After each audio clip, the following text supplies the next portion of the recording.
નમસ્તે મિત્રો, આજે આપણે બનાવીશું મેથીના ભજીયા. તો મેથીના ભજીયા બહાર જેવા જ કંદોઈની દુકાન જેવા અને આપણે રસોઈયા લગ્ન પ્રસંગમાં બનાવે તેવા બનાવવા માટે આપણે અમુક ટિપ્સથી બનાવીશું. જેના માટે આપણે 1 વાટકો જેટલી મેથી, અડધી વાટકી જેટલા લીલા ધાણા, અડધી વાટકી જેટલી લીલી ડુંગળી, 1 નાની વાટકીમાં આપણે 4 ચમચી જેટલું લીલું લસણ, ત્યારબાદ તેમાં 3 લીલા મરચાં અને આદુના ટુકડાની પેસ્ટ, ત્યારબાદ ટેસ્ટ મુજબ મીઠું અને અડધી ચમચી આપણે અજમાને હાથની મદદથી મસળીને ઉમેરેલા છે. ત્યારબાદ 6 થી 7 નંગ કાળા મરી અને 1 ચમચી જેટલા ધાણાને આપણે આ રીતે અધકચરા ખાંડી અને તેને ઉમેરી દઈશું. ત્યારબાદ થોડી હિંગ, ગરમ મસાલો, ત્યારબાદ આપણે 2 ચમચી જેટલો ચોખાનો લોટ ઉમેરીશું. તે જરૂરથી ઉમેરવો, જેના લીધે આપણા ઓઇલ ફ્રી અને આપણું બાઇન્ડિંગ એકદમ સરસ આવશે અને ભજીયા છે તે એકદમ ક્રિસ્પી બનીને તૈયાર થશે.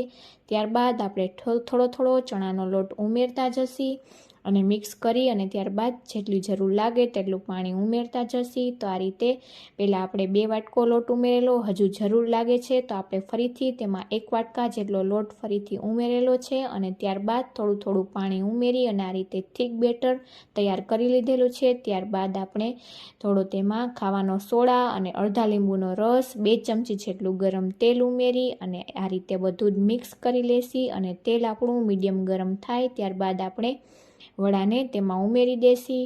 તો આ રીતે એકવારમાં જેટલા આવે તેટલા ઉમેરી અને આપણે તેને પહેલાં ચલાવવાના નથી. આ રીતે ઉમેર્યા બાદ તે તેની જાતે જ સાઈડ પલટી જશે. તો સમજવું કે આપણું બનેલું બેટર છે તે એકદમ પરફેક્ટ છે અને આપણા ભજીયા છે એકદમ ક્રિસ્પી બનીને તૈયાર થશે. તો આ રીતે આપણે તેને ચલાવ્યા વગર 2 થી 3 મિનિટ માટે થવા દેવાના છે અને આ રીતે આપણા ભજીયા થઈ જાય ત્યારબાદ તેની આપણે સાઈડ ચેન્જ કરીશું. તો તમે જોઈ શકો છો કે આપણા બહાર જેવા જ એકદમ લાઇટ કલરના જ આપણા ભજીયા બનીને તૈયાર થયેલા છે. તો આપણે તેને એકદમ ગોલ્ડન બ્રાઉન પણ નથી થવા દેવાના. તો આ રીતે જેવા થાય ત્યારબાદ આપણે તેને લઈ લેશું. તો આપણા ભજીયા છે તે એકદમ સરસ ક્રિસ્પી અને અંદરથી પણ જરા પણ કાચા નહીં લાગે અને એકદમ સરસ ઓઇલ ફ્રી બનીને તૈયાર થયા છે. તો તમને મારી આ મહેનત કેવી લાગી તે મને કોમેન્ટમાં જણાવવાનું ભૂલતા નહીં. અને જો તમને મારી રેસીપીઓ ગમતી હોય તો મારા વિડીયોને લાઈક કરજો અને તમારા ફ્રેન્ડ્સ અને ફેમિલીમાં શેર કરજો અને મારો ફૂલ વિડીયો જોવા માટે ચેનલને સબસ્ક્રાઈબ કરવાનું ભૂલતા નહીં. અને કોને આ ભજીયા જોઈને ખાવાની ઈચ્છા થઈ છે તે પણ મને કોમેન્ટમાં જરૂરથી જણાવજો. તો આપણા જાળીદાર ભજીયા બનીને તૈયાર છે, તમે જોઈ શકો છો. Thank you for watching.